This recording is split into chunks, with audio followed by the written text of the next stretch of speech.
حتیٰ کہ لوگوں کو گمراہ کرتے کہ لوگ کہیں علی کے در پر جا کر علی سے حق اور سچ نہ پوچھیں۔ وائل علی پیغمبر خدا صلی اللہ علیہ وآلہ وسلم کے سخت ترین دشمنوں میں سے تھا کہ جس کی مذمت کرتے ہوئے پروردگار نے سورہ کوثر کی آخری آیت میں ارشاد باپ رسول کا دشمن، بیٹا وصی رسول علیہ السلام ممبر پر تشریف لے گئے۔ جب ممبر پر تشریف لے گئے تو خدا کی حمد و ثنا بیان کی۔ خدا کی حمد و ثنا بیان کرنے کے بعد وہ شخص ہے کہ جس شخص نے جنگ کے وقت یہ نعرہ لگایا تھا کہ جنگ صفین میں بڑھ کر سب سے پہلے حملہ کروں گا، لیکن جب امیر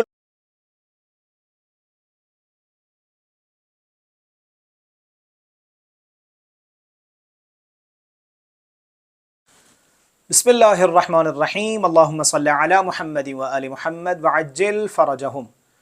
ناظرین، طول تاریخ میں کچھ افراد ایسے بھی تھے کہ جن کو امام علی علیہ السلام سے خاص بغض تھا، آپ سے خاص دشمنی رکھتے تھے، عناد اور بغض کی چکی میں پس کر جو ہے وہ دنیا سے چلے گئے۔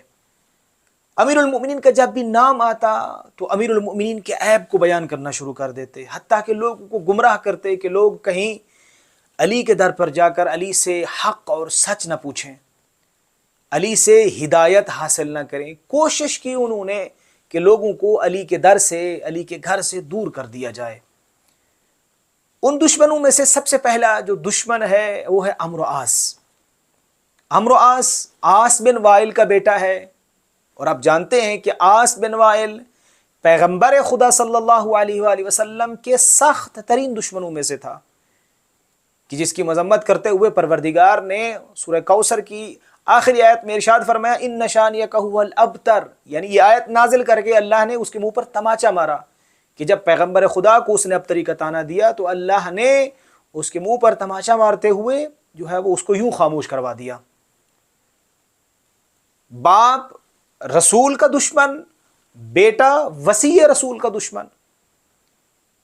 راوی کہتے ہیں کہ امام علی علیہ السلام کو خبر ملی کہ عمرو عاص شام کے لوگوں میں بیٹھ کر آپ کے عیوب کو بیان کرتا ہے، آپ کے عیب جب بیان کرتا ہے، لوگوں کو آپ کے خلاف بھڑکاتا ہے تو لوگوں میں نفرت جو ہے وہ آپ کے بارے میں پیدا کر رہا ہے، تاکہ لوگ آپ کے قریب نہ ہوں، تاکہ لوگ آپ کے پاس نہ آئیں۔ امیر المؤمنین علی ابن ابی طالب علیہ السلام ممبر پر تشریف لے گئے۔ جب ممبر پر تشریف لے گئے تو خدا کی حمد و ثنا بیان کی۔ خدا کی حمد و ثنا بیان کرنے کے بعد امام علیہ السلام ارشاد فرماتے ہیں کہ حیرت ہے، اب نابغہ کا بیٹا میرے بارے میں اہل شام کو کچھ اس طرح کی باتیں کر رہا ہے۔ نابغہ جو ہے وہ اس کی ماں کا نام ہے۔ تاریخ میں چند ایک اور نام بھی بتائے گئے ہیں، سلمہ بھی، لیلا بھی اس کی ماں کا نام ہے، کہا گیا ہے۔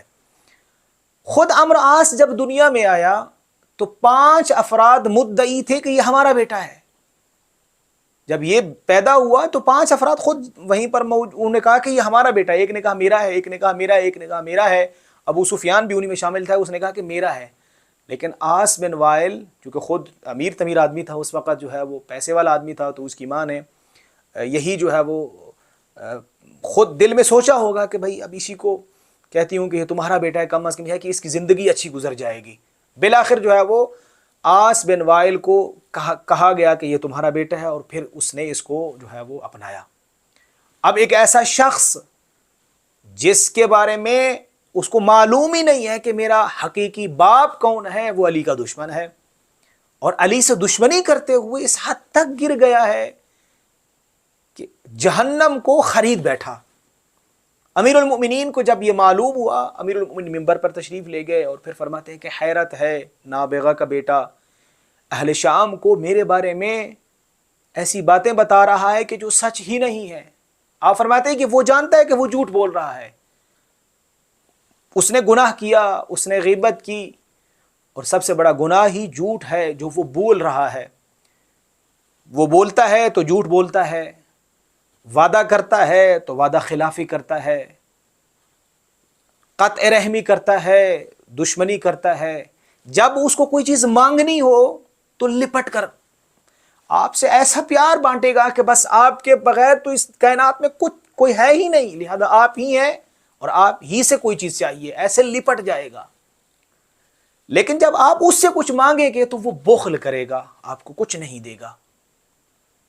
فرماتے ہیں کہ ایک بات بتائیں آپ کہ اللہ کو یاد کرنا، موت کو یاد کرنا، کیا یہ فضول کام ہے؟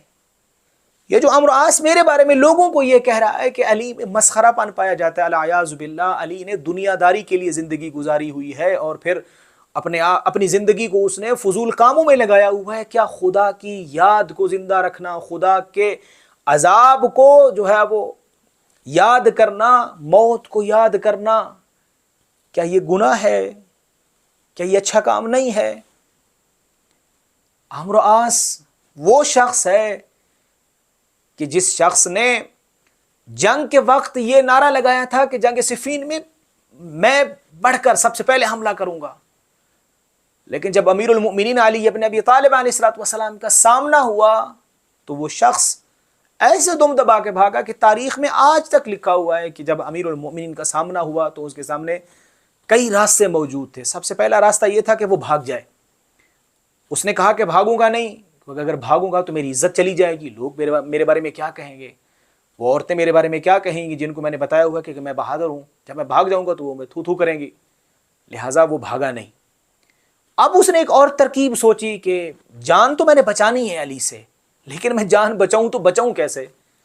اس نے اپنے دشمن کے سامنے کپڑے اتار دیے، عریان ہو گیا اپنے حریف کے سامنے، اور جب اس نے امیر المؤمنین کے سامنے اپنے کپڑے اتار دیے، عریان ہو گیا، تو امیر المؤمنین نے اپنے چہرے انور کو پھیر لیا، اپنے چہرے کو دوسری طرف کر لیا، تو پھر اس نے جان بچانے میں صلاح جانی اور پھر وہاں سے بھاگ گیا۔ اب ایک ایسا شخص جس نے اپنی جان کو یوں بچایا ہو، وہ شخص شام کے لوگوں میں بیٹھ کر امیر المؤمنین کے عیوب کو بیان کر رہا ہے، لوگوں کو علی سے دور کرنے کی کوشش کر رہا ہے۔ تقریباً 90 سال اس نے جو ہے وہ زندگی گزاری۔ جب بوڑھا ہو گیا، موت کا اس کا وقت قریب آیا، تو اپنے بیٹے کو کہتا ہے کہ کاش میں 20 سال پہلے مر گیا ہوتا، میں عصر پیغمبر میں ہی یعنی زمانے پیغمبر میں ہی مر گیا ہوتا، میں نے معاویہ کی دنیا کو معاویہ کے لیے تو درست کیا ہے، لیکن میں نے اپنے دین کا نقصان کیا ہے۔ پھر اپنی دولت کی طرف دیکھتا ہے اور دولت کی طرف دیکھ کر کہتا ہے کہ کاش یہ دولت نہیں، یہ دولت نہ ہوتی بلکہ یہ حیوان کا فضلہ ہوتا، میں نے کیا کمایا؟ یعنی ایسا شخص جس نے ساری زندگی علی ابن ابی طالب علیہ السلام سے دشمنی کرتے ہوئے گزار دی، آخر میں آ کر جو ہے وہ پشیمان ہو رہا ہے، تو اس پشیمانی کا اس کو کوئی فائدہ ہی نہیں ہے۔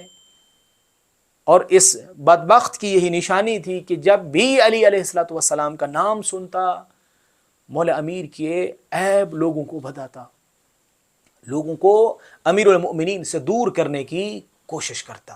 والسلام ورحمۃ اللہ۔